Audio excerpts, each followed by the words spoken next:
Ako ang inyong Lolo Pael at ito ang aking kwento. Pasado 10:30 ng hating gabi habang nag-aayos ng mga gamit si Kiko at isa-isa itong nilalagay sa kanyang bag, ay eksakto namang bumukas ang pinto ng kanyang kwarto at mula sa labas ay pumasok si Inang Adelaida, ang 75 taong gulang niyang lolo. Mabagal na maglakad ang ginang pero may lakas pa naman ito. Halata lang sa puting buhok, uugod-ugod na postura, kulubot at laylay na balat ang sinyales ng katandaan ng ginang. Bukod sa hawak nitong tungkod, nakaalalay din sa kaliwang kamay ng matandang babae ang nag-iisang tiyahin ng binata na si Aling Giyang. Si Aling Giyang naman ay kapatid ng namayapang ama ni Kiko na si Mang Kaloy. Pagkakita ng maskuladong binata sa kanyang tiyahin at lola, ay pansamantala siyang tumigil sa ginagawa sa kaminasdan ng dalawa na papalapit sa papag. Tiya, ba't gising pa po kayo ni Lola? 10:30 na po ah. Mag-aating gabi na. Hindi umimik si Aling Giyang. Itinuro lang ng nguso nito si Inang Adelaida na nakatingin naman sa kanya. La, matulog na po kayo. Tatapusin ko pa po itong pag-ayos ng mga gamit ko. Pa, sigurado ka na ba talaga ha? Aalis ka na rito at iiwan mo kami ng tiyagiyag mo. Pasensya na talaga, Inang. Pero buo na po talagang desisyon ko eh. Ayaw ko rin naman po kayong iwan ni Tia Giyang pero alam niyo naman pong ayaw kong... Ha? Tumigil ang binata sa pagsasalita matapos makitang sumenyas ang kanyang tiyahin. Alam ko namang ayaw mong manahin ang pangungulam, pero hindi mo naman kailangang umalis, Apo. Malapit na ang 21 kaarawan mo. Pasensya na po talaga, Lola. Sige na po, matulog na po kayo. Tia, pakihatid na lang po si Lola sa kwarto niya. Kailangan ko po kasing tapusin itong pag-ayos ng mga gamit ko eh. Pagkatangunang ginang ay inalalayan na nito si Inang Adelaida, pero bago sila tuluyang makalabas ng silid ng binata, ay muling nagsalita ang uugod-ugod na matanda. Nasa tamang edad ka na, Apo. Ikaw na lang ang huling magmamana ng kapangyarihan ng pamilya natin. Hindi mo man tanggapin ang kapalaran mo sa ngayon. Sa mga darating na araw, kapag naisip mong bumalik, ay palaging bukas ang tahanan na ito para sa iyo, Apo. Tumayo na lang si Kiko at pagkadaka ay marahan niyang isinara ang pinto bago bumalik sa papag. Napahawak pa siya sa ulo habang tila pinag-iisipan ang sinabi ng kanyang lola. Bata pa lang si Kiko, hindi nalingid sa kanya ang kakayahan ng kanyang pamilya pagdating sa pangungulam. Ang kanyang nanay na si Aling Agatha, anak ni Inang Adelaida, ay napakahusay pagdating sa larangang ito. Ginagamit ng pamilya nila ang pangungulam hindi bilang sandata laban sa mga kaaway, kundi bilang panggagamot sa mga taong merong karamdaman. At may mga pagkakataong nakakaengkwentro ang mga ito ng pagbabalik kulam pero bibihira lang nila itong gawin. Noong bata pa si Kiko ay ayos na sa kanya ang mga nakikitang ginagawa ng ina at lola niya. Natuto na rin nga siya pati ang kanyang ama at tiyahin dahil sa palagi nilang nakikitang ginagawa. Nang nasa tamang edad na ang binata, nang mapagtanto niya na delikado ang ginagawa ng kanilang pamilya, ay doon siya sinimulang takasan ito. Lalo na nang malaman niyang sa huli ay siya ang magmamana ng kakayahan ng pamilya dahil likas sa lahi nila ito. Matapos ang aksidenteng kinasasangkutan ni na Tatay Kaloy at Nanay Agatha na siyang naging dahilan din ng kanilang pagkamatay, ay gumuho ang mundo ni Kiko. Lalo na nang mapag-alaman niya mula mismo kay Inang Adelaida at sa kanyang tiya Giyang na may kinalaman ng aksidente sa ginawa nilang pagbabalik kulam.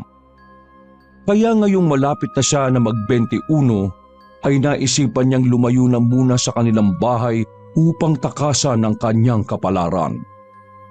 ayaw manahin ang isang kakayahan na siyang kumitil sa buhay ng kanyang mga magulang. Matapos maalala na naman ng mga yun, ay hindi niya na naman napigilan ang pagpatak ng luha habang inilalagay ang mga damit sa bag. Wilsit, bakit ko ba kasi naalala yun eh? Tama na!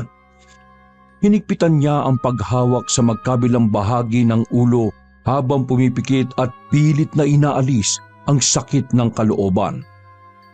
Ayaw niya na kasing balikan ng pangyayaring yun dahil hindi kaaya-aya ang sinapit ng kanyang mga magulang. Sa tuwing sumasagi sa isip niya ang itsura ng nanay at tatay niya, ay hindi niya talaga mapigilang mapaiyak kahit 5 taon na ang nakalilipas. Ikalma mo ang sarili mo, Kiko. Nakaraan na yun eh. Magiging okay ka rin. Hindi ka matutulad sa mga magulang mo. Hindi mo may experience ang na-experience nila. Kaya ka nga aalis sa lugar na ito, hindi ba? Makailang beses siyang nag-inhale at exhale hanggang sa muling bumuti ang kanyang paghinga. Pagkatapos noon ay nagpatuloy na nga ang binata sa pag-aayos ng mga gamit. Mabilis na lumipas ang oras. Pasado 12:00 ng hating gabi. Lumabas siya ng silid at nagtungo sa banyo. Nang matapos ng umihi at dali-dali siyang naglakad pabalik sa kwarto, pero natigilan siya sa tapat mismo ng pinto ng silid ni Inang Adelaida. Napansin niya kasi mula sa ilalim ng pinto ang kaunting liwanag mula sa loob ng kwarto na sinyalis na gising pa ang tao roon. Ha? Gising pa si Lola? 12:00 na? Hindi na niya natapos ang ibinubulong dahil narinig niya ang boses ni Inang Adelaida na nagbibikas na naman ng orasyon. Marahan niyang inilapit ang tenga sa pinto para mas malinaw na marinig ang boses ng kanyang lola. At doon nga ay narinig niya ang kakaibang salitang binibigkas ng kanyang Inang Adelaida. Dahil sa kilabot na gumapang sa kanyang katauhan, kaya naman nagpasya na siyang bumalik sa silid at pinilit na lang munang makatulog kahit ilang oras lang. 5:00 kasi na madaling araw niya balak na umalis ng bahay para hindi maabutang gising ng mga tao. Pagsapit nga ng 4:30 na madaling araw, ay nagising siya at kaagad nag-asikaso. Nang handa na ay isinukbit niya sa likuran ng bag at marahang binuksan ang pinto ng kwarto. Pagakbang niya palabas ay may kung anong bagay ang tumambad sa kanyang paningin. Nakabalot to sa maliit na box at may note na nakaiwan. Dinampot niya ito at binasa. "Kiko, mag-iingat ka. Pakiusap, dalhin mo sana ang bagay na to at gamitin bilang proteksyon mo kung saan ka man pupunta." Napabuntong hininga na lang siya bago bitbitin palabas ng bahay at bakuran ng box na hindi pa niya nakikita ang laman. Bago sumikat ang araw ay wala na siya sa kanilang baryo. Nakasakay na siya ng bus papunta sa kung saan bahagi ng Metro Manila. Makalipas ang 1 linggo, sa isang barangay sa Quezon City ay nakahanap siya ng maliit na paupahan na saktong-sakto lang sa kanya. Studio type ang bahay. May maliit na kusina. May maayos na banyo at kwarto. Malapit din ang paupahan sa food factory na pinag-applyan niya na ngayon ay na-hire na siya at kinukumpleto na lang ang mga requirements. Sa wakas, nakumpleto ko rin. Babalikan ko na lang tong NBI. Makakauwi na rin sa wakas. Habang naghihintay ng sasakyan ay eksaktong dumating ang isang binatang payat na may maputlang balat at tila lubog na mga mata. Kasing laki lang niya ito kaya pag ngiti sa kanya ay kitang-kita niya kaagad. Uy par, ikaw pala yan. Magkasabay tayong nag-apply dun sa factory, di ba? Nagkukumpleto ka na rin ba ng requirements mo? Ha? Oo. Actually, babalikan ko na lang yung NBI ko. Next week para sabay-sabay na pagpasa ko ng requirements sa agency. Tumawa ang payat na binata bago muling tumugon. Bale, waiting ka na lang sa pag-release ng NBI mo? Di sabay na tayo ngayong bumalik sa agency para makapagpasa ng mga requirements. Ha? Pwede ba yon? Oo naman. Hindi mo alam? Ngayon ka lang siguro nag-work, no? May resibo naman na tayo. Kaya sasabihin na lang natin sa agency to follow na lang tong NBI para makapag-start na tayo next week. Kasi kung hihintayin mo pang ma-release mismo ng NBI bago natin ipasa yung mga requirements, baka next week ka na makakapagsimula niyan. Pero mukha ka namang maraming pera eh. Kaya okay lang sa'yo na maghintay pa. Ako, hindi ko talaga afford maghintay na matagal eh. Need ko ng money! Napahimas batok si Kiko sapagkat totoo naman ang sinabi ng kanyang kausap na ngayon lang siya nakapagtrabaho na kailangan ng mga requirements. Noon kasing nasa probinsya siya, hindi naman kailangan ng requirements sa bukid at palaisdaan. Basta kaya ng katawan mo, pwede kang magtrabaho. Ito rin ang dahilan kung bakit maganda ang hubog ng kanyang katawan. Pasensya na ha. First time ko kasi mag-work dito sa Metro Manila eh. Sa amin kasi, wala nang mga requirements na yan eh. O sige, sasabay na ako sa agency sa'yo ngayon. Ano, tara na ba? Oo! Maghihintay na lang tayo ng sasakyan. May dadaan dito, rekta na sa agency. Okay. Ay, siya nga pala. Anong pangalan mo ulit? Ako si Alexis par. Ako naman si Francisco. Pero Kiko na lang tawag mo sa akin. Ayoko kasing binabanggit ng buo yung pangalan ko eh. Sige. Nice to meet you par. Kiko. Sa akin kahit Lex. Alex o Alexis ang itawag. Walang problema. Maya-maya pa, matapos silang magkamayan sa isa't isa, ay sumakay na sila ng jeep at tinungo ang agency para maipasa na nila ang mga requirements. Marami-rami rin silang nakapagkwentuhan sa sasakyan kaya naging kampante na si Kiko kahit maiksing oras pa lang niya nakakasama si Alexis. Maganda kasi ang aura at pakiramdam niya rito. Kahit pa tila may kung anong madilim na bagay itong tinatago. Parang kalungkutan o pagtitiis na pinipigilan lang nitong ilabas. Pagdating nila sa agency ay kagad nga nilang pinasa ang mga requirements. At katulad na napag-usapan, ni-request nila na to follow na lang ang NBI na pinayagan naman dahil kailangan talaga ng tao sa nasabing food factory. Dahil doon ay masaya silang lumabas ng agency pagkatapos makapagpasa ng mga kailangan. Oh, di ba? Sabi ko naman sa iyo eh. Next week mag-i-start na tayo. Ayos, di ba? Apir par! Natutuwang nakipag-appear si Kiko sa kasama. Sana magkasama tayo at magka-shift palagi par. Para naman hindi ako may lang dun.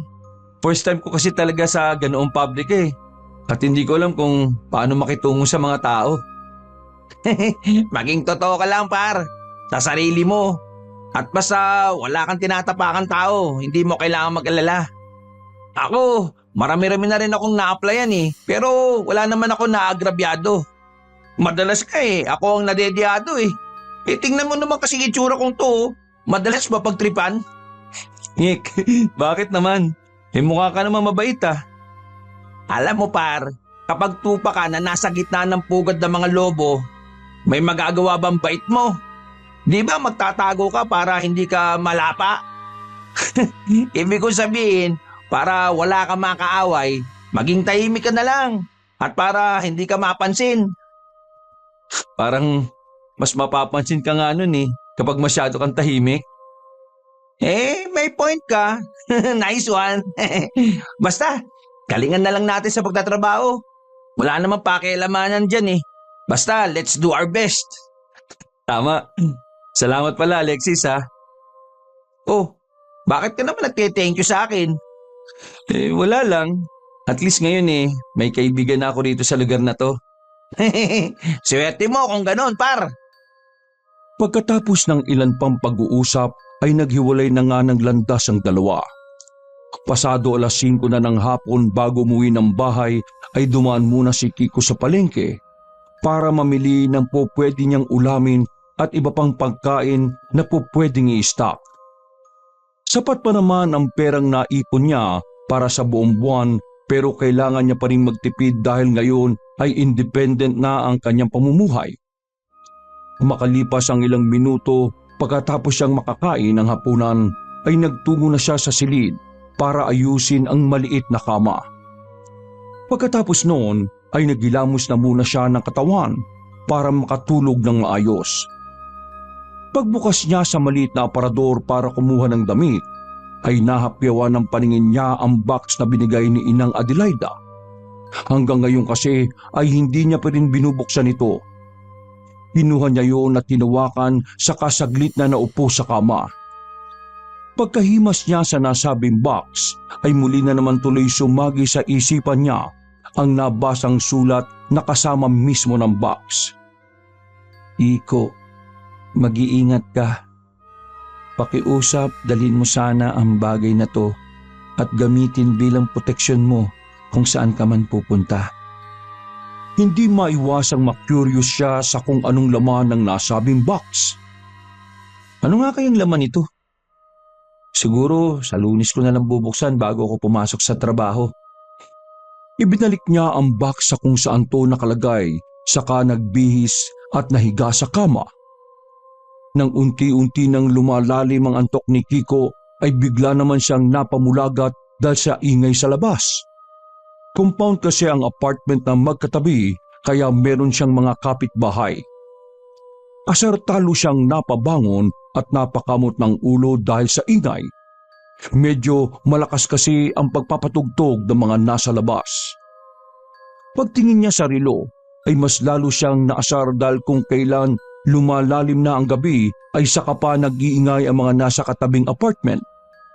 Wala bang patakaran ng compound na to? Nakapag ganitong oras na hindi na dapat nag-iingay? Lumabas siya ng bahay para pakiusapan ng mga nag-iingay. Pero nang makita niya mga to ay medyo napaatras siya. Merong kasing kubo sa gitna ng compound at doon nagkakasiyahan ang mga nag-iingay na mga lagpas 10 katao. Lahat ng mga yon ay napatingin sa kanya, lalo na ang matangkad na lalaking pang-bouncer ang katawan. Moreno ang balat at maangas kung makatingin na parang mambabanat. At dahil sa gwapo to, kaya naman merong isang babaeng maganda na nakayakap dito habang nakatingin din sa kanya. Napalunok tuloy si Kiko ng laway matapos maisip na baka kapag nakiusap siya ay upakan na lang siya bigla. Mas marami pa naman ang kalalakihan kaysa sa mga babae. Tumayo ang matangkad na binata at pansamantalang tumanggal sa pagkakayakap ng babaeng maganda. Pagkatapos ay saka ito nagsalita habang nag-aangas na halatang nagpapa-impress sa mga babaeng kasama. Ay, eto na pala ang bagong lipat dito guys oh. Napatango-tango ang mga kasama ng lalaking may pang-bouncer na pangangatawan habang pare-parehong nagngingitian. Ilang saglit pa ay hininaan ng lalaki ang pagpapatugtog at muling kinausap si Kiko na nakatingin lang din sa kanila. Maingay ba kami? Pasensya ka na ha. Papatayin ko na lang ang sound. Akala kasi namin wala pang nakatira dyan eh. Lahat naman kami dito lang din sa compound nakatira. Kaya naglakas na ako ng pagpapatugtog. Pasensya na kayo. Natutulog na kasi ako eh. Okay lang naman magpatugtog kayo. Wala namang problema. Pakihinaan na lang po ng konti kung pwede lang. O sige par. By the way, ako nga pala si Junior. Salamat sa pangunawa ha. Ako naman si Kiko. Salamat din sa pangunawa. Matapos magkaunawaan, ay kaagad isinara ni Kiko ang pinto at kinandado. Napasandal pa siya sa mismong pinto dahil ramdam niya pa rin ang kaba sa dibdib. Iba kasi ang naba-vibes niya sa mga tingin ni Junior pati na rin sa babaeng nakayakap dito kanina. Halatang halata na niya sa itsura at pananalita kung anong klaseng tao ang mga yon. Kakaiba mga aura ng mga taong yun ha. Halatang hindi sila mapagkakatiwalaan. Nasabi niya yon dahil bilang isang tao na lumaki sa pamilya na may kakayahang mangkulam at mambarang, likas sa kanila ang pagiging malakas ang pakiramdam pagdating sa intensyon at ugali ng isang tao. Matapos siyang mapabuntong hininga, ay naglakad na pabalik sa silid si Kiko, pero nakakailang hakbang pa lang siya ay narinig na naman niya ang malakas na tugtugan mula sa labas ng inuupahan niyang bahay. Sunundan pa yun ng tawanan ng mga taong kausap niya kanina, kaya napailing na lang siya at hindi na pinansin pa ang mga ito. Dahil tuloy sa pag-iingay ng mga hindi disiplinadong kabataan, ay halos pasikat na rin ang araw bago tuluyang nakatulog si Kiko.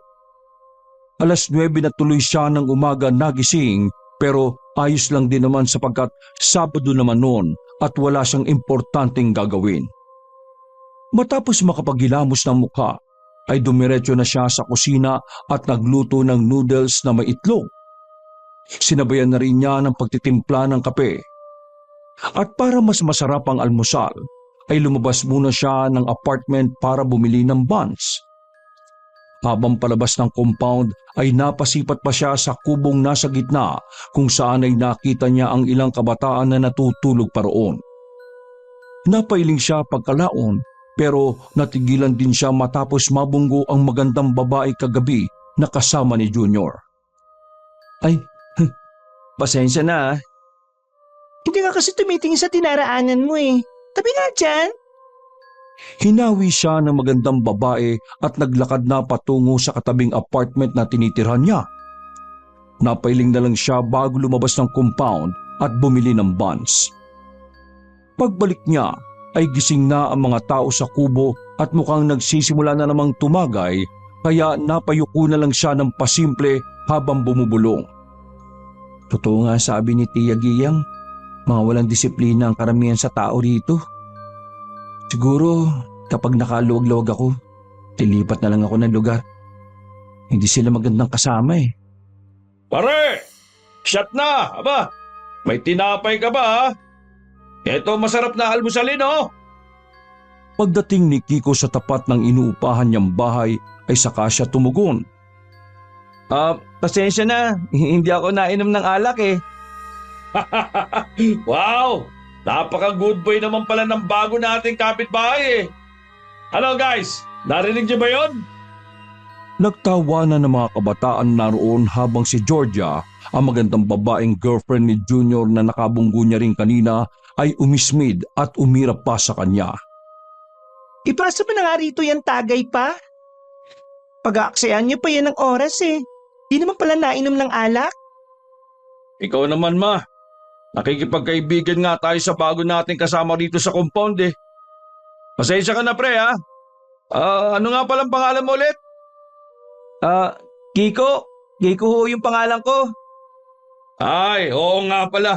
Nakakalimutan ko. Sinabi mo na nga pala yung kagabi. O basta, tandaan mo lang ang pangalan ko ha. Junior. Kung may gumalaw sa iyo dyan sa labas, sabihin mo lang sa akin. Akong titira sa mga yon. Sabihin mo lang ang pangalan ko. Manginginig na sa takot yung mga nang titrip sa iyo dyan sa labas. Promise. Sige, salamat Junior. O sige, papasok na ako sa loob ah. Hindi na niya pinagsalita pa ang lalaking tila bouncer ang pangangatawan. Pumasok na kaagad siya ng apartment at muling ikinandado ang pinto saka nag-almusal. Pagkatapos noon ay ilang oras din siyang nagtiyaga sa loob ng bahay kahit medyo mainit na. Dinadagdagan pa ng ingay sa labas dahil sa walang pakundangang pagpapatugtog ng mga nagiinuman. Nang medyo tumahimik na mga bandang 4:00 ng hapon, nagdesisyon siyang lumabas para makapaggala-gala kahit saglit. Pagkapunta sa mall ay bumili siya ng murang sapatos para magamit sa pabrikang papasukan. Pagkatapos noon ay nagtambay din muna siya sa isang park at doon nagpalipas ng oras. Habang tumitingin-tingin sa mga taong dumaraan ay nakakita si Kiko ng isang masayang pamilya na nakaupo sa isang tabi habang kumakain at nagtatawanan. Naalala niya tuloy bigla ang kanyang mga magulang pati si Inang Adelaida. Noon kasing buhay ang mga magulang niya ay madalas din silang lumabas ng pamilya lalo na tuwing Sabado o kaya Linggo. Ito ang isa sa mga pinaka nami-miss ni Kiko na alam niyang hindi na maibabalik pa ngayon. Bago pa tumulo ang kanyang mga luha matapos maalala ulit ang pinakamamahal na mga magulang, ay tumayo na siya at naglakad hanggang sa madaanan ng isang simbahan. Aba, may simbahan pala dito. Kailan ba ako huling nakapasok ng simbahan? Matagal-tagal na rin yun ah. Habang inaalala ang tungkol sa bagay na yon, ay pumasok na muna siya sa loob at dumulog ng dasal sa Panginoon. Panginoong Diyos, gusto ko lang po magpasalamat sa biyaya na to na pinagkaloob mo sa akin. Hindi mo ko pinababayaan dito sa magulong lugar na napuntahan ko sa Metro Manila. Nagkaroon kaagad ako ng trabaho sa maiksing panahon lang. Sana po, katulad ng pag-iingat mo sa akin, ingatan mo rin sina Tia Giyang at Inang Adelaida. Huwag mo pong hayaang mapahamak sila. Maraming salamat po. Amen. Umuwi ang binata na matiwasay ang kalooban. Hindi na rin niya naabutan ng mga nagiinuman sa kubo kaya mas nakampante siya. Mabilis na lumipas ang araw. Lunes, eksakto alas 5:30 ng umaga ay excited na gumayak si Kiko dahil ito ang unang araw niya sa trabaho. Alas 6 ng umaga ang pasok niya pero dahil walking distance lang naman sa inuupahan niya ang food factory kaya 5:30 siya ng umaga nagplanong aalis ng bahay. At katulad ng sinabi niya noong nakaraan, binuksan ng binata ang laman ng box na niregalo sa kanya ni Inang Adelaida. Sa unang pagkakataon ay nakita niya ang laman ng box. Isa itong uri ng Tarka gemstone na kung tawagin ay Black Lucky Teardrop Necklace na may healing crystal stone pendant at adjustable rope. Ang ganda naman to. Mukhang mamahalin ah. Hindi pa ako nakakita ng ganito doon sa silid ng orasyon ni Lola. Saan niya naman kaya ito nakuha o binili? Hindi na bale. Masuot na nga lang at baka mahuli na ako. Matapos maisuot ang nasabing kwintas, ay lumabas din siya kaagad ng apartment. Habang nilalak ang bahay ay nahapyawan ng paningin niya si Junior na sakay ng motor nito. Nakapwesto ang matangkad na binata sa main gate mismo ng compound ng apartment. Ilang saglit pa mula sa unang bahay na katabi ng tinutuluyan ni Kiko ay lumabas naman si Georgia at naglock din ang pinto. Napatingin pa ito sa kanya at umirap bago maglakad papunta sa boyfriend niyang naghihintay. Napaismid na lang si Kiko habang pinagmamasdan ng dalaga na naglalakad palayo sa kanya. Nang makaangkas na yon, ay kaagad pinaharurot ni Junior ang motor kaya napaungot si Kiko dahil sa nakabibinging tunog. Ang hilig talaga sa ingay ng taong yon. Pati motor niya ang ingay-ingay. Nagpatuloy na siya sa paglalakad hanggang sa marating ang food factory na papasukan niya. Nagbigay lang siya ng pass dahil wala pang formal ID. Pinatanggal din ang mga accessories niya sa katawan dahil bawal yun sa loob. Sinuksok na lang tuloy niya sa bagang kwintas at pagkatapos ay pumasok na sa loob para makapagsimula ng trabaho. Sa production room ay nakatipon silang lahat at doon niya nakita si Alexis na kumuway muna sa kanya bago lumapit. Ang mas nakakagulat ay nakita niya rin sina Junior at Georgia pati ang iba pang mga kasama niya sa compound apartment na dito lang din pala nagtatrabaho. Nakalain mo yun? Dito lang din pala nagtatrabaho itong mga to. Ano yan par?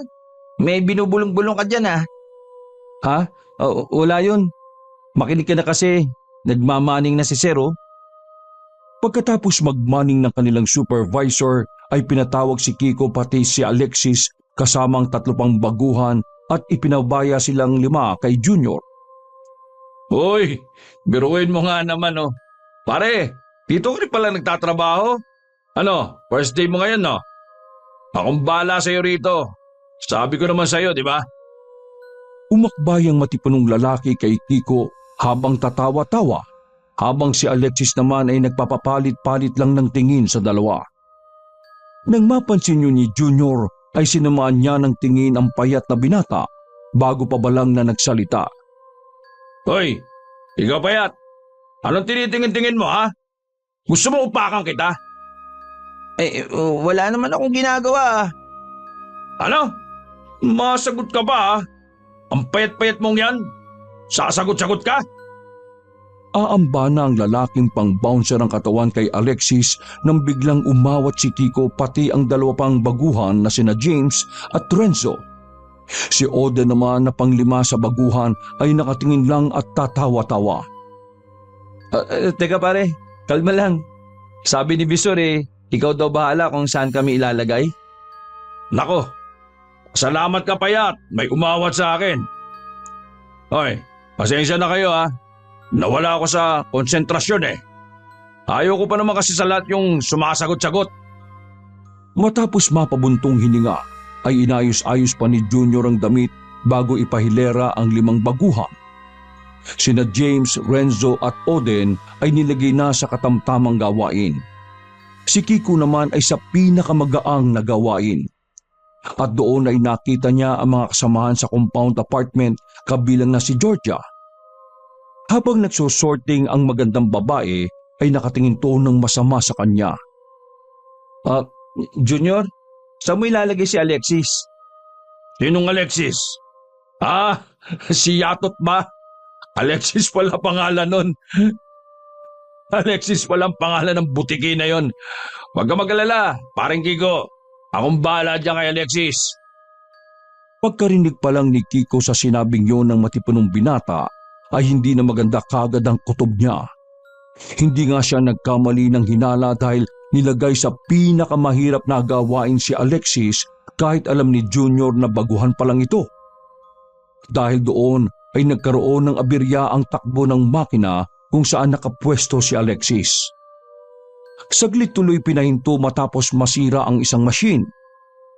Anong ginawa mo? Sabi ko naman kasi sa'yo huwag kang pumwesto dyan Nako, tigil tuloy ang takbo nyo dyan. Alam mo ba patakaran dito na kapag nakasira ka ng makina, iaawas yan sa sahod mo. Mare-regular ka talaga dito, Yatot!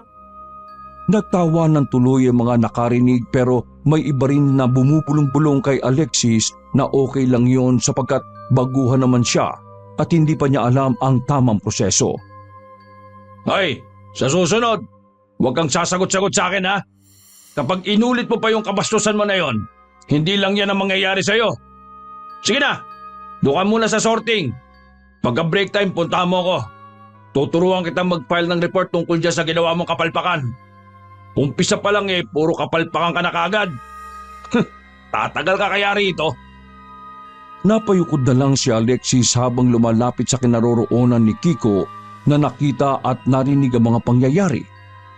Awang-awa siya rito pero hindi niya naman malapitan ng kaibigan dahil oras ng trabaho. Mabilis na lumipas ang oras. Pagsapit ng 6:00 ng gabi, paglabas ng factory ay hinabol ni Kiko si Alexis na nagmamadaling maglakad papunta sa sakayan. Alexis! Alexis! Wait, par! Pagkakita sa kanya ng payat na binata ay huminto to habang nakayukod lang. Nagpatuloy sila sa paglalakad nang magpantay na sila ng pwesto. Bakit ganyan naman ang mukha mo? Nakita mo naman siguro yung nangyari, par. Sabi sa'yo, hindi talaga ako swerte sa mga trabaho Kahit saan ako magpunta, lagi na lang akong walang nagagawang tama. Ano ka ba? Hindi naman totoo yan. Okay naman ang trabaho mo kanina Napuri nga tayo dun sa sorting Para mawala ang lungkot ng kaibigan ay inaya na lang niya tong kumain sa isang parisan na siya na ang sasagot.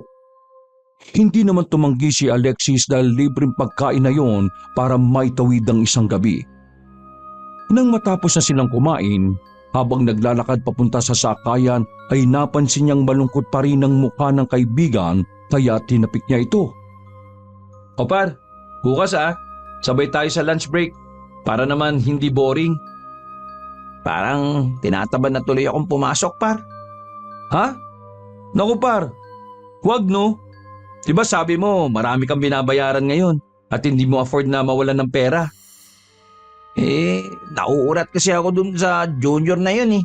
Alam mo kung sino? Sinadya niya akong pahirapan kanina eh. Nako, wag mo na lang pansinin yung taong yun. Di ba, ikaw na nga nagsabi sa akin, magtrabaho na lang tayo ng tahimik. Kaya pumasok ka bukas ha. Second day pa lang eh, suko ka na kaagad. Parang hindi ikaw yan ah. Hindi ganyan yung nakilala kong Alexis. Wow ah, kung makapagsalita parang taon na tayo magkakilala ah. Pinapatawa lang kita. Ano ka ba no? Basta, kita na lang tayo bukas ha. Sige na, sumakay ka na. Yun na yung jeep na sakto diretso yata yan sa inyo. O sige, salamat Kiko. Alam mo, napakabait mong tao. Sana i-bless ka pa ni Lord. Kamo, nawa ay pareho tayong i-bless ni Lord. Huwag sanang sabihin mo. Sabi ng lola ko kapag sinasabi nating sana, parang hindi natin kiniklaim yung blessing eh. Ngumiti na lang si Alexis bago magpaalam ng tuluyan dahil sumakay na ito ng jeep. Nakahinga naman ng maluwag ang binata matapos siyang maibsan ang pagkadismaya ng kaibigan. Pag-uwi niya sa compound apartment ay naabutan niya sa kubo si Junior na tila hindi maganda ang timpla ng mukha. Paglingon nito sa kanya ay nakangiti niya lang tong kinawayan pero tinapunan siya nito ng masamang tingin na ipinagtaka niya at ikinatakot na rin. Dahil suot niya ang kwintas na bigay ni Inang Adelaida kaya naramdaman niya kaagad sa paligid ang hindi kaaya-ayang puwersa. Mula sa mulumanay na ihip ng hangin ay tila ba merong bumubulong sa kanya na may panganib na nagbabadya. Kiko, halika nga rito. Ha? Ako? Bakit? Ako pa ba lalapit dyan ha? Napapalunok-laway na lumapit si Kiko sa kubo at hinarap si Junior na kung makatingin sa kanya ay parang siyang kakainin ng buhay. May sinabi sa akin si Georgia kanina eh. Totoo ba yon? Tungkol saan? Georgia, lumabas ka nga dyan. Halika nga rito at ikaw magkwento para mapatunayan ko kung totoo. Ilang segundo lang ang nagdaan ay biglang lumabas ang magandang babae sa apartment nito at lumapit sa kubo. Pagkatapos ay tumabi siya sa boyfriend sa kaiirap-irap na pinagmasdan si Kiko. Ikwento mo yung nakita at narinig mo. Bilis! Dahil baka sakaling maalala nitong si Kiko. Narinig ko yan silang nag-uusap ni Yatot. Yung Alexis ba yun? Tapos nakita ko din silang sabay na kumain sa parisan. Siya pa nga ng libre eh. Malakas ang kutob ko pinag-uusapan ka ng dalawang yan. Kasi magkaibigan sila. Ano? Totoo ba yung Kiko? Ha? Ha? Oo. Inaya akong kumain si Alexis. Magkaibigan kami pero wala kaming napag-usapan laban sa'yo. Naku, nagpapaniwala ka sa taong yan. Sabi ko sa iyo pa, hindi mapagkakatiwalaan yan. Itsura pa lang eh. Parang yung payatot na yon. Bakit ba kasi pinipilit mong makipagkaibigan pa dyan eh? Hindi na umimik si Kiko pero ang totoo ay inis na siya sa babaeng maganda lang ang mukha pero napakasama naman pala ng pag-uugali. Hindi na rin nagsalita pa si Junior. Padabog lang tumayo at naglakad papunta sa inuupahan niyang bahay. Sumunod naman doon si Georgia na pangisi-ngisi pa sa kanya. Pagbalik tuloy niya ng bahay ay parang hindi siya mapakali dahil sa nangyari. Pakiwari tuloy ni Kiko ay may hindi magandang mangyayari sa mga susunod na araw. Parang ito rin kasi ang ipinapahiwatig ng kwintas na suot niya. Ay nako, wag naman sana. Napa-sign of the cross siya matapos makaisip ng hindi maganda. Bago matulog ay nanalangin na muna ulit ang binata. Humingi siya ng gabay para sa kaligtasan niya at ni Alexis laban sa mga taong katulad ni na Junior at Georgia. Kinabukasan at sa mga lumipas na araw ay naging malamig na ang pakikitungo ni Junior kay Kiko. Hindi katulad nung unang pagkikita nila na masigasig ito at tila gustong-gusto siyang kaibiganin talaga. Dahil ito ang nag-aalalay sa kanila sa trabaho, kaya madalas pareho sila ni Alexis na palagi nitong inilalagay sa mahihirap at mabibigat na gawain. Bukod doon, ay hindi naman siya nakakaranas ng pambubuli sa mga to. Kaya lang si Alexis naman ang palaging kawawa. Minsan niya kasing nakita ang mga kasamahan sa compound apartment sa pangunguna ni Georgia na pinagkakaisahan si Alexis. Pilit na kinukuha ng mga to ang lunchbox ng patpating binata na parang batang inaagawan lang ng lollipop. Pagkakita roon ni Kiko ay nakaramdam siya ng galit at awa. Hindi rin niya sukat akalain na nangyayari ang ganoong bagay sa isang pabrika. Ang akala niya kasi sa eskwelahan ng bata o mga palabas lang nakikita ang ganoon. Please naman guys, eksaktong pamasahe na lang pauwi ang pera ko. Kaya kapag kinuha niyo pa yan, wala na akong panangalian. Hindi na namin problema yun, Payat. Wala kasing pagkain yung daga ko sa bahay eh. Kaya kukunin ko muna tong pagkain mo. Ibabalik ko naman. Kaya huwag ka masyadong madamot dyan, no? Ipapaalam ko to sa taas para masuspindi kayo. Aba, hayop kang tikling ka, ha? Subukan mo lang kaming isumbong. Paglabas mo rito, ipapabugbog kita. Tama na yan, Georgia. Saka kayo, ibalik niyo na lang yung pagkain ni Alexis. Ako mismo magsusumbong. Hindi ako natatakot kay Junior, no? Ano? Hindi niyo ibabalik? Dahil doon ay walang nagawa ang mga kasama ni Georgia kundi ibalik ang lunchbox at umalis sa lugar na yun. Galit naman siyang pinagmasdan ng magandang babae na may maitim na buti bago sumunod sa mga kasama. Nang mawala na ang mga bully ay nilapitan niya ang kaibigan at aayain sana to sa kantin dahil malapit na ang lunch break. Subalit nagulat siya nang makitang umiiyak ng tahimik si Alexis. Oh, Bar. Ay nako, paano ba to? Dahil hindi niya rin alam ang gagawin kaya naman inakbayan na lang niya ang kaibigan bilang pag-aalo rito. Ramdam na ramdam niya ang bigat ng kalooban ni Alexis kahit patahimik lang ang pag-iyak nito. Hindi man nagsasabi sa kanya pero para bang naa-absorb niya ang matinding kalungkutan sa katauhan ng kaibigan. Kaya pagsapit ang 6:00 ng gabi, nang uwian na ay naglakas loob siyang kausapin si Alexis habang naghihintay ito ng masasakyan. Par, medyo weird tong sasabihin ko ha. Ewan ko kung paniniwalaan mo. Pero gusto ko sana magsabi ka ng totoo. Ano ba yung par? May gift kami na malakas makadiscern sa nararamdaman ng isang tao o kung anong vibes meron ng isang tao. Sabihin mo nga sa akin ngayon, may problema ka ba sa bahay niyo? Hindi nagsalita si Alexis.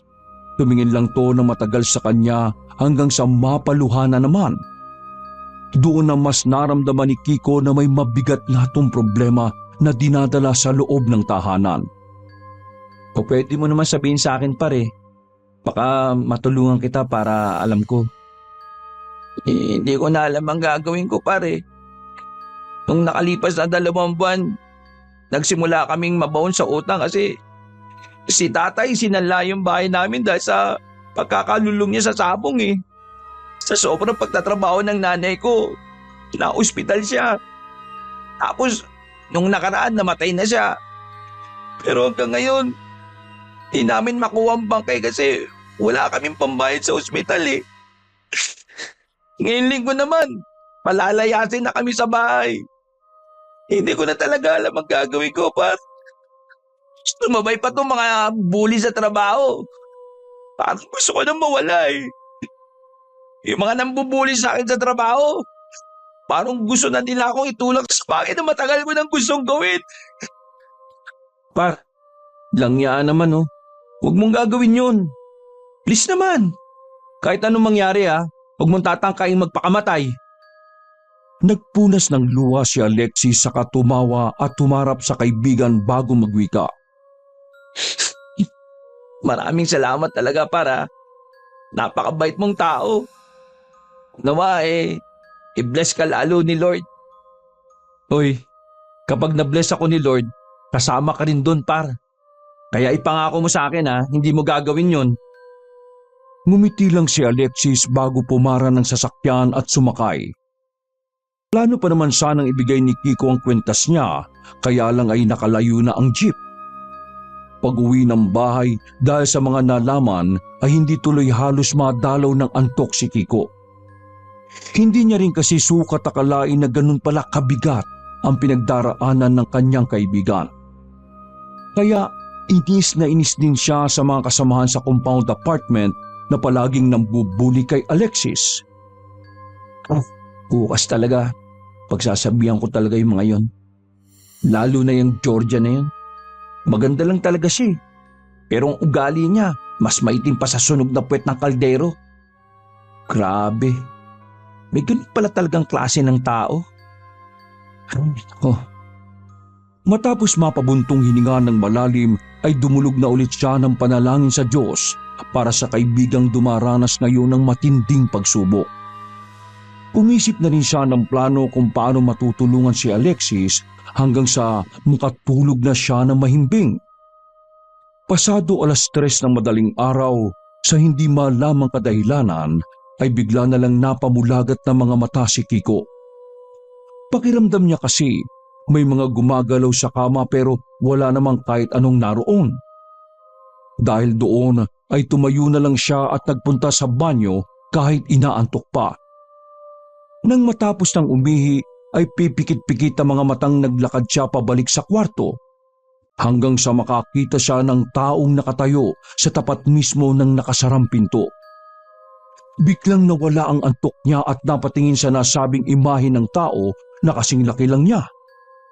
Bigla ring sumilay ang matinding kilabot sa buo niyang katauhan pero nagawa niya pa ring maikalma ang sarili. Sino yan? Kasabay ng pagkakasabing yon ay ang pagbukas niya ng ilaw pero ganun na lang ang gulat niya dahil nawala ang nakita niyang imahe sa tapat ng nakasarang pinto. Nakahinga siya ng maluwag subalit nang inakala niyang tapos na ang lahat ay hindi niya inaasahan ang susunod na pangyayari. Bigla siyang nakaamoy ng kandila na hindi niya rin alam kung saan nanggagaling. At pagkaamoy niya roon ay walang pasintabing sumagi na lang sa isipan niya ang kaibigang si Alexis. Tunod noon ay ang boses na tila bumubulong sa hangin at tumama sa kanyang tenga. Salamat, Kiko. Mabuting kaibigan. Nang mawala ang pagbulong ay nawala na rin ang amoy ng kandila. Dahil sa pangyayari ay hindi na dinalaw ng antok si Kiko. Hindi niya kasi maintindihan ang hindi magandang kutob na nararamdaman, kaya hindi na talaga siya dinalaw ng antok. Pagsapit ng 5:30 ay dali-dali siyang nagtungo sa factory at hinintay ang kaibigan. Subalit hindi nagpakita si Alexis, kaya mas lalong lumakas ang hindi magandang kutob na nararamdaman niya. Ipinagtanong niya si Alexis kina Jaime, Renzo, Oden at iba pang kasama nito. Pero wala ring idea ang mga ito kung bakit bigla na lang nag-absent ang payat na binata. Pagsapit ng first break time, habang nag-iisang kumain ay nilapitan ni Junior at Georgia si Kiko, kasama ang mga alipores na mga ito. Ang angas mo rin pala talaga, Kiko? Tiningnan niya lang ang magjowa pagkatapos ay bumalik siya sa pagkain. Wala kasi siyang oras sa mga ito sapagkat hanggang ngayon ay nag-aalala siya para kay Alexis. Talaga magsusumbong ka sa taas, ha? Kapag pumasok yung payatot na yan, sabay ko kayong pag-uuntugin. Gusto mo ngayon na ako magsumbong sa taas Ha, Junior? Para malaman ni Visor yung mga kalokohan nyo. Galit na nagpigil si Junior at Georgia dahil napatingin na sa kanila ang ilang mga tao sa kantin matapos magsalita ng malakas si Kiko. Ano? Gusto niyo ba, Junior? Georgia? Umanda ka talaga pag uwi mo sa compound. Sinusubukan mo talaga ako, ha? Pagkasabing yun ay magkakasunod na nag-alisan sina Junior, Georgia, kasama pa ang iba. Naiwan namang kumakain si Kiko na patuloy pa rin sa pag-aalala para sa kaibigan. Lumipas pa ang oras pagsapit ng eksakto 3:00 ng hapon dahil walang takbo ang production kaya maagang nag-out si Kiko. Nang nasa locker na siya ay napansin niya sina James, Renzo at Ode na kausap ang iba pa nilang kasamahan pati ang mismong supervisor nila. Nandun din sina Junior at Georgia at nakikinig sa balita. Halos may statwa siya sa pagkabigla matapos marinig ang sinabi ng kanilang supervisor. Hindi nga dapat siya maniniwala pero inulit at kinumpirma to ng isa pang empleyado na totoong patay na nga si Alexis matapos maglaslas at magbigti. Napatingin si Kiko sa maskuladong binata at sa girlfriend nitong hindi rin makapaniwala sa kanilang narinig. Lahat talaga sila ay nasyak kaya naman bigla na lang nagkulap si Kiko at nawalan ng malay tao. Pagkagising ay nasa klinik na siya ng factory. Madilim na ang paligid at panggabi na nga ang mga empleyadong naroon. Umuwi rin siya kaagad matapos makitang wala namang problema. Habang naglalakad pa uwi ng bahay, ay paulit-ulit na naglalaro sa utak niya ang ibinalita ng kanilang supervisor na nagpakamatay na nga si Alexis. Nasa kasamaang palad ay hindi nakaligtas. Naglaslas muna kasi to ng pulso bago magbigti para masigurong hindi na siya mabubuhay. Doon niya lang din na-realize na kaya pala kaninang madaling araw ay merong nagparamdam sa kanya. Sigurado siyang si Alexis yun kaya hindi na niya napigilang mapaluha. Ako naman talaga, Paro. Bakit mo naman ginawa yun? Nag-usap pa tayo kahapon eh. Sabi mo hindi ka susuko. Ayop ka naman talaga oh. Pagpasok niya sa compound ay kaagad siyang nagpunas ng luha pagkakita sa grupo ni Junior na nakatambay sa kubo. Tahimik ang mga to habang nakatingin sa kanya. Kaya nagpatuloy siya sa paglalakad hanggang sa makarating sa tapat ng inuupahan niyang apartment. Habang sinususian ang pinto ay tumagas na naman ang kanyang luha at hindi niya to mapigilan hanggang sa maalala niya ang sinabi ni Alexis patungkol sa grupo ng mga bully. Hindi ko na talaga alam ang gagawin ko eh. Sumabay pa itong mga bully sa trabaho. Parang gusto ko na lang mawala eh. Yung mga nambubuli sa akin sa trabaho, parang gusto na nila akong itulak sa bagay na matagal ko na gustong gawin. Dahil doon ay tumigil siya sa ginagawa at biglang sinapak ang nakasarang pinto bago magmura ng malakas at tumarap sa mga taong nasa kubo. Ano Junior? Georgia? Masaya na kayo ha? Patay na yung kaibigan ko! Patay na si Alexis dahil sa inyo! Biglang nagpantig ang tenga ng binatang maskulado kaya galitong lumapit kay Kiko habang pinipigilan ng ibang kasama. Hayaan niyo si Junior para makatikim ng leksyon yung mayabang na Kiko na yan. Para magtanda siya. Ganun na nga ang ginawa ng mga kalalakihan kaya nakalapit si Junior sa harap ni Kiko. Ano sinabi mong gago ka? Kayo ang dahilan kung bakit nagpakamatay si Alexis! Bago pa matapos ng binata ang sinasabi, ay sinapak na siya sa mukha ni Junior. Nakaramdam siya ng pagkahilo at kamuntikan pang matumba, pero mabuti na lang ay nakahawak siya sa doorknob at naisandalang sarili. Yan lang naman ang kaya mong gawin eh. Pero kahit hindi mo aminin sa sarili mo, alam mong isa ka sa dahilan kung bakit nagpakamatay si Alexis. Kayo! Lahat kayo! Abay hayop ka! Tumigil ka na! Gusto mo pa yata ng isang sapak eh. Ano? Para makatulog ka na? Sige pa, upakan mo yan para mabawasan ng kayabangan. Alam niyo ba yung huling sinabi sa akin ni Alexis bago niya kunin ang sarili niyang buhay? Makinig kayong lahat! Lalo ka na Junior at Georgia. Sinabi sa akin ni Alexis na kayong lahat ang dahilan at nagtulak sa kanya para gawin yon. Mga wala kayong konsensya. Mabigat ang pinagdaraanan ng tao. Nawalan siya ng nanay na hanggang ngayon di pa nakukuha sa ospital dahil wala silang pera. Iniwan sila ng tatay niya matapos isan lang ang bahay nila dahil sa sugal. Mga wala kayong konsensya. Kayo mismo nagtulak kay Alexis para magpakamatay siya. Mga mamamatay tao kayo! Abat, gago ka! Ayaw mo pang tumigil ha? Uuntay ang pasana ni Junior nang sapak si Kiko na duguan na ang ilong pero pumigil na ang mga kasamahan nila. Nang makakuha ng pagkakataon ay kaagad sinusian ni Kiko ang pinto para pumasok sa loob ng kanyang inuupahan at nilatyon. Napasandal pa siya sa gilid habang walang tigil na umiiyak. Dinig na dinig din niya ang pagsigaw ni Junior sa galit na pilit namang pinatatahimik ng mga kasama. Sinisiguro kong makakaarma kayo. Lahat ng ginawa niyo sa kaibigan ko. Hindi ako papayag na hindi makamit ni Alexis ang hustisya. Promise par, babawi ako. Babawi ako. Pasensya na't hindi kita natulungan. Nakalipas ang 1 linggo pagkatapos ng libing ni Alexis ay nagpaalam si Kiko sa kanyang supervisor na magli-leave siya ng 1 linggo. Kung hindi lang niya idinahilan si Inang Adelaida na kunwari nangangailangan din ng tulong. Bumiyahe na nga ang binata pabalik sa kanilang probinsya at nang makita siya ng kanyang tiyahin at lola ay nagtaka ang dalawa at nag-alala dahil meron siyang pasa sa muka.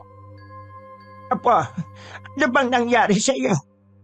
Ba't ka may pasa sa mukha? Natuto ka na yatang makipag-away ah. Inang naman, alam niyong hindi ako marunong makipagsuntukan eh. Pero totoo pong nasapak ako. Hindi naman po ako lumaban eh. Nang marinig yun ni Tia Giyang ay todo-todo paalala ang inabot nito sa kanya. Tiyang naman, hindi po talaga ako magiging basagulero. Bumalik lang po ako dito dahil pumapayag na ako, Inang. Nahinto sa pagsasalita ang 2 babae na nagkatinginan muna bago sabay na napalingon ulit sa kanya. Papayag na po ako, Inang, na magmana ng pangungulam at pambabarang ng pamilya. Pero sa isang kondisyon po. Ano naman ang kondisyon mo, Apo? Itagaan niyo po muna sa bato na itong hihilingin ko ay gagawin niyo. Kapag hindi niyo po ako napagbigyan sa hiling ko, hindi po ako sasang-ayon na maging tagapagmana ninyo. Sige, Apo. Itinataga ko sa bato sa ngalan ng ating mga ninuno at sa Diyos na ating pinaglilingkuran. Papayag ako sa anumang hihilingin mo. Pero ang kapalit nun, ikaw ang magmamana ng kakayahan ng ating angkan. Mananatili ka sa lugar na ito para aralin at paghusayan ang talentong ipinagkaloob sa ating angkan. Opo, La. Promise po. Gagampanan ko ang sinasabi ninyo.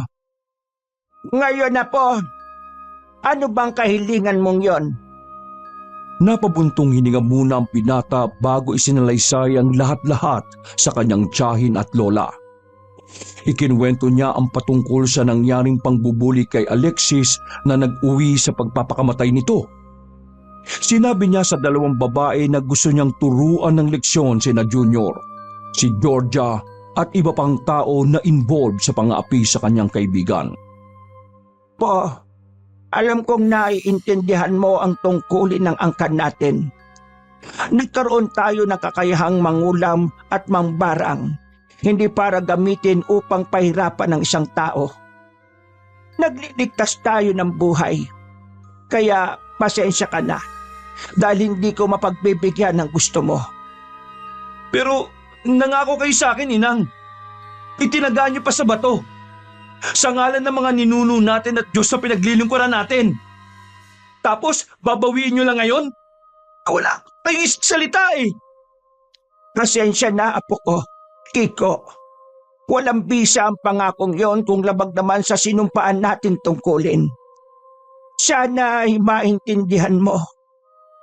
Huwag kang magpalamon sa galit na nararamdaman mo dahil kapag nauna kang magpasakop sa galit, matutulad ka sa mga... Hindi na naituloy ni Inang Adelaida ang pagsasalita sapagkat pinigilan na siya ni Aling Giyang at ito na ang kumausap kay Kiko. Nakitang-kita ang galit sa muka at ramdam na ramdam sa kanyang aura.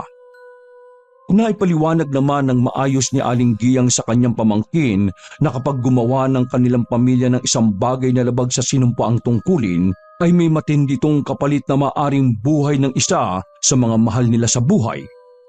Pero Kahit naunawaan niyo ni Kiko ang tungkol doon, ay mas nagpalamon pa rin siya sa galit na nararamdaman. Wala siyang ibang hangad kundi ang makaganti at maturuan ng leksyon sina Junior, Georgia at ang iba pa. Kaya naman hindi niya pinakinggan ang lola at tiyahin. Hindi niyo ako tutulungan? Pwes, ako mismo ang gagawa ng paraan. Hahanap ako ng taong po pwedeng tumulong sa akin. Masama ang loob at dismayado siyang umalis ng bahay at pansamantalang nagpalipas ng gabi sa isang apartel sa bayan. Doon ay nag-isip-isip siya kung sino ang po pwedeng hinga ng tulong para makaganti na siya. Sa kanya naalala ang ginoong madalas niyang puntahan noon na taga roon lang din sa bayan. Si Mang Kayong na kaibigan ni Inang Adelaida at dating kasakasama nito sa panggagamot. Pasado 7:00 ng gabi ay hinanap niya ang bahay ng Ginoo na malapit lang sa sementeryo. Ang tanda ko talaga, dito lang yung nakatira banda eh. Padalas namin puntahan yun nila Inang pero nakapagtataka na bigla na lang nawala ang komunikasyon namin sa taong yun. Bakit kaya? Hindi ko naman nabalita ang namatay si Mang Kayong. Ako ba ginahanap mo, Kiko? Paglingon niya sa isang malaking puno ay doon nasipat ng binata ang matandang lalaki na namumuti na ang buhok. Maging ang mga mata nito ay puti na rin dahil kinain na ng katarata. Nagtaka siya at namangha sapagkat kahit alam niyang hindi na to halos nakakakita ay nakilala pa rin siya nito. Mang Kayong, ano pong nangyari sa mga mata niyo? Tumatanda na. Pero hindi naman hadlang to. Mas luminaw nga ang pandama ko. Mas lumawak pa ang nakikita ko kaysa sa ordinaryong mga mata. Sumunod ka sa akin. Doon tayo mag-uusap sa bahay. Pagkarating niya sa bahay ng bulag na Ginoo ay naupo kagad siya sa isang gilid. Bakit po kayo biglang nawala? Hindi naman ako nawala. Tanungin mo na lang ang inang mo tungkol dyan. Teka, ano bang kailangan mo, ha? Alam ba nilang nagpunta ka rito sa akin? Pagkailing ng binata ay pasimpleng napangiti ang bulag na mangkukulam. At pagkatapos noon ay ikinuwento na nga ni Kiko ang lahat dito at kung paano niya gustong makaganti sa mga taong nag-udyok sa kaibigan niya para magpakamatay. Kagad sumang-ayon si Mang Kayong nang walang pagdadalawang isip. Sinimulan nga nito ang ritual ng pagkulam kina Junior, Georgia at iba pa. Dahil walang dalang kahit anong gamit si Kiko o bagay na konektado sa mga taong ipapakulam niya, kaya nagsagawa ng ibang paraan ang matandang lalaking bulag. Kumuha siya ng isang pulang kandila at tinunaw ito. Gamit ang natunaw na kandila, umukit siya ng hugis bituin sa mesa. Sa bawat kanto ng hugis bituin ay nagtirik naman siya ng itim na kandila at pagkatapos ay isa-isa niyang pinasulat kay Kiko ang mga pangalan ng taong gusto niyang kulamin. Ngayon, basahin mo ang mga pangalan at isa-isa mong ilagay sa pinakasentro ng bituin. Junior, Georgia, Rico, Angelo, Maxine at Albert. Pagkatapos basahin ang mga iyon, ay sinunod ng binata ang payo ni Mang Kayong at iniligay niya sa pinakasentro ang mga papel na may pangalan. Nagsimulang magritual si Mang Kayong habang ang binata ay nakaantabay lang sa mga mangyayari. Nagbigka si Mang Kayong ng mga salitang hindi maintindihan ni Kiko. Matapos ang 3 beses na pagbibigas ng panalangin yon, ay biglang umihip ang malamig na hangin. Sinayaw nito ang mga kandilang nakatirik sa bawat kanto ng hugis bituin, subalit hindi naman natangay ang mga papel na nasa gitna. Nang dumampi sa katawan ni Kiko ang malamig na hangin, ay napakatinding pangingilabot ang nangyari sa kanya. Ramdam na ramdam niya ang pagpasok ng hindi kaaya-ayang puwersa, kaya napatingin siya sa matandang lalaki. Hindi kasi ganoon ang pakiramdam niya sa tuwing nasa loob siya ng silid ng orasyon ng kanyang inang Adelaida. Magaan at malumanay ang puwersang nararamdaman niya roon. Hindi katulad ngayon na punong-puno ng kabigatan. Napayak na lang siya sa sarili habang patuloy na nakaantabay sa mga susunod na mangyayari. Muling nagbigkas ng orasyon si Mang Kayong. Katulad din ng mga salitang ginagamit ni Inang Adelaida at ng kanyang ina. Sa ikalawang pagkakataon ay muling umihip ang hangin. Subalit mas malakas na kaysa sa nauna at mas matindi ang hatid na takot sa puso ni Kiko. Alam niya sa sarili na hindi maganda ang sunod na mangyayari, kaya naman bigla siyang tila natauhan at naalala ang sinabi ng kanyang lola noon. Kaya hindi tayo nagbibigay ng kulang o barang. Sa halip, tayo na ang gumagamot o nagbabalik ng sumpa. Dahil matindi ang konsekwensya kapag nagbitaw ka ng isang sumpa sa isang tao. Mandaraya ang kampon ng kadiliman. Sa oras na makipagkasundo ka, maaaring buhay mo at mga mahal mo sa buhay ang maging kapalit. Matapos maalala mga yun ay bigla siyang natauhan. Pipigilan sana ng binata si Mang Kayong, kaso lang ay nagbigkas na to ng mababagsik na orasyon at damang-dama to ni Kiko. Pagkatapos magsalita ni Mang Kayong ay mas lumakas pa ang hangin hanggang sa tuluyang mamatay ang mga kandila na nasa mesa. Nagdilim din ang buong kapaligiran at hindi lang kitang-kita kundi damang-dama ni Kiko ang napakabigat na puwersang biglang lumukob sa kanilang kalagitnaan. Maya-maya pa ay biglang nagliyab ang mga papel na nasa sentro ng bituing inukit na matandang mangkukulam. Kasunod ng pagliyab ng mga yon ay ang nakakatakot na halakak na tila nang gagaling pa sa kailaliman ng lupa. Umalingaw-ngaw ang nakakakilabot na halakak ng kadiliman at matagal bago to nawala. Kaya napasiksik na lang sa isang sulok si Kiko habang nagyakap sa sarili at naghintay sa susunod na mangyayari. Makalipas ang ilang minuto ay muling sumindi ang mga kandila pati ang ilaw sa silid na kinaroroonan nila. Tapos na, Kiko. Pagkapalakpak niya ng isang beses ay muling namatay ang mga nakasinding kandila. Ano mang oras ay mararamdaman na ng mga taong to ang pagiganti mo. Sigurado magsisisi sila dahil sa ginawa nila sa'yo.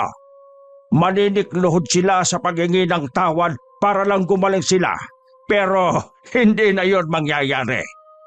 Ano pong ibig niyo sabihin?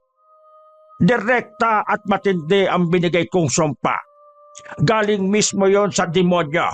Kaya hindi sila makaliligtas. Ano, ayos ba? Sa demonyo? Ibig sabihin, mamamatay sila?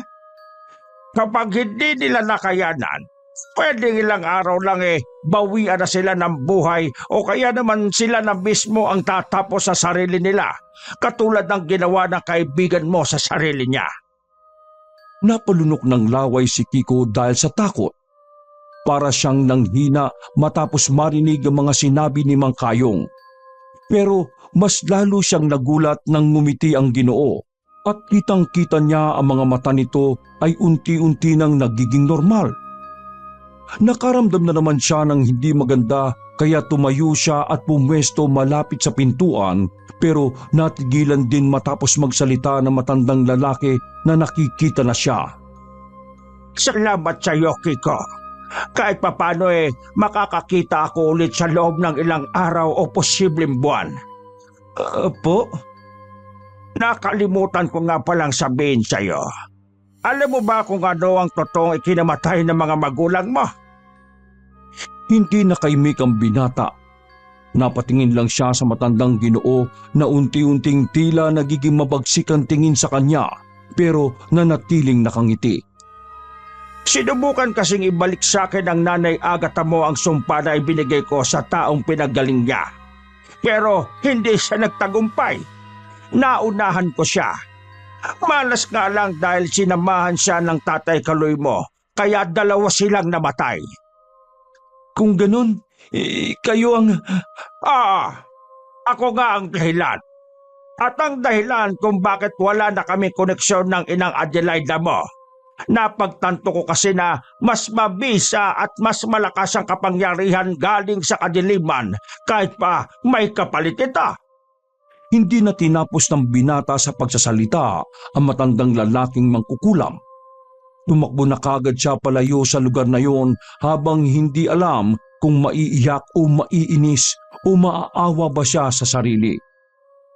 Matapos malaman ang totoong dahilan ng pagkamatay ng kanyang mga magulang, nang mapahinto siyang humihingal sa tapat ng simbahan ng bayan, ay nanumbalik na naman sa kanya ang mga sinabi noon ni Inang Adelaida.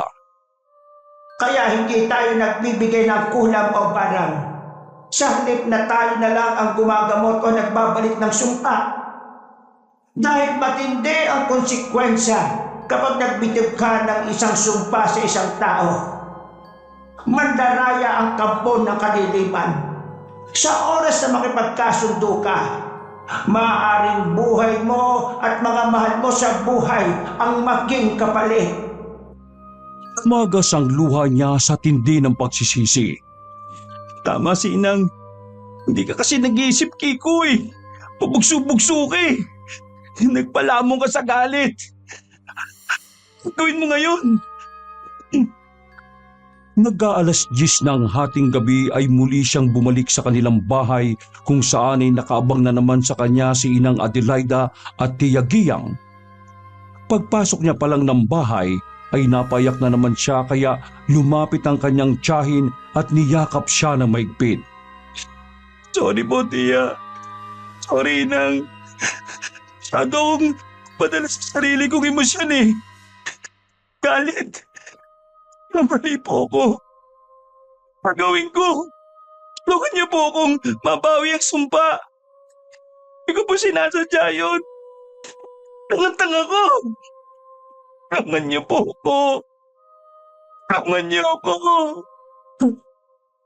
Pinaupo siya ng ginang sa sofa at pinakalma habang si Inang Adelaida naman ay nilapitan ng apo at hinimas-himas sa magkabilang balikat para guminhawa ang pakiramdam nito.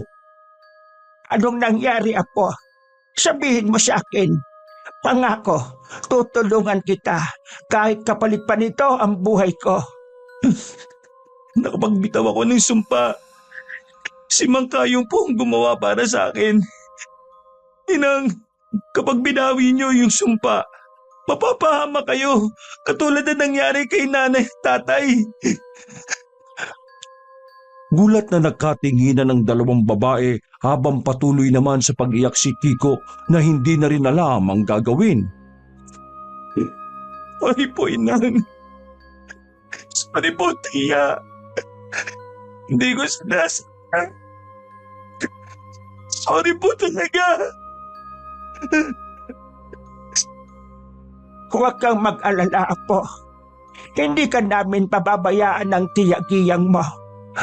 Pangako, walang mapapano sa atin. Maganda kang mabuti at isuot ang binigay kong kwinta sa iyo.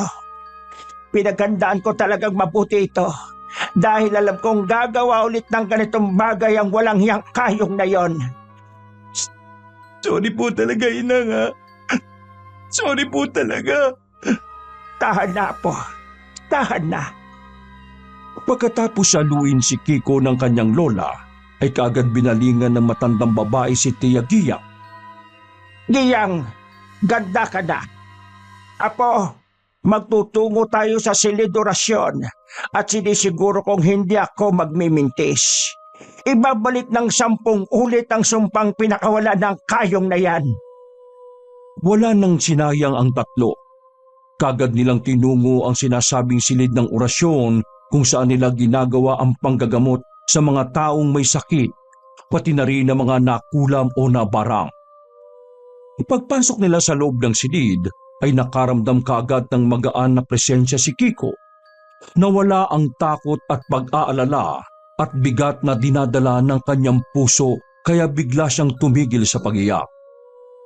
Doon niya mas lalong nakumpirma na ibang-iba ang paraan ng kanilang pamilya sa paraan ni Mang Kayong. Wala na silang inaksayang oras pa.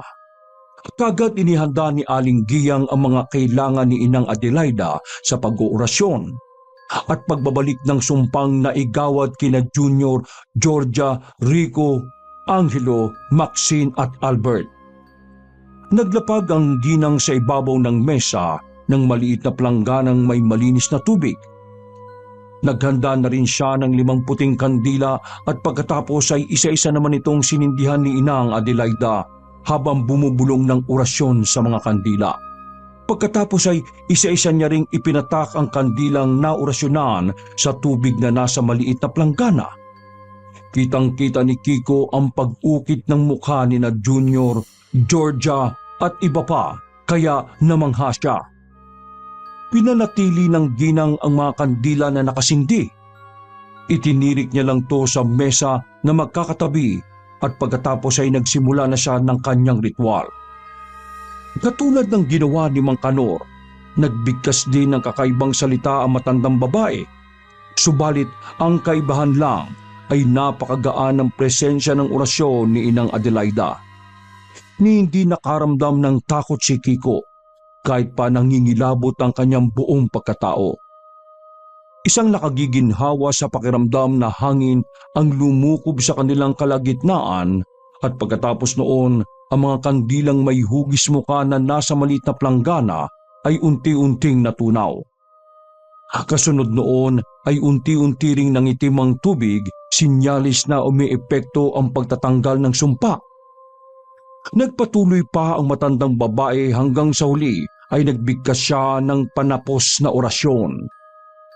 Mabilis na natunaw ang mga kandilang nakasindi at nang mamatay na to, ay saka napalingon si Inang Adelaida sa kanyang apo.